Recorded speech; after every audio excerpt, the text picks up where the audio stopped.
France এবং Spain, সেখানে একটা দুর্দান্ত একটা রেকর্ড বলা হচ্ছে যে এই ম্যাচটা খুব দামি। তোমরা যেমন বলছিলে যে অনেক গুরুত্বপূর্ণ এবং টাকার অঙ্কের পরিমাণেও অনেকটা দামি। কেন?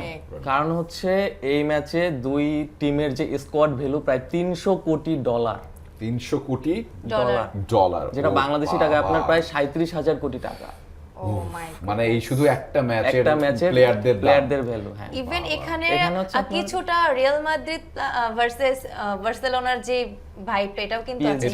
পিএসজি তো আছে, এমবাপ্পে আর ইয়ামালের যে দ্বৈরথ।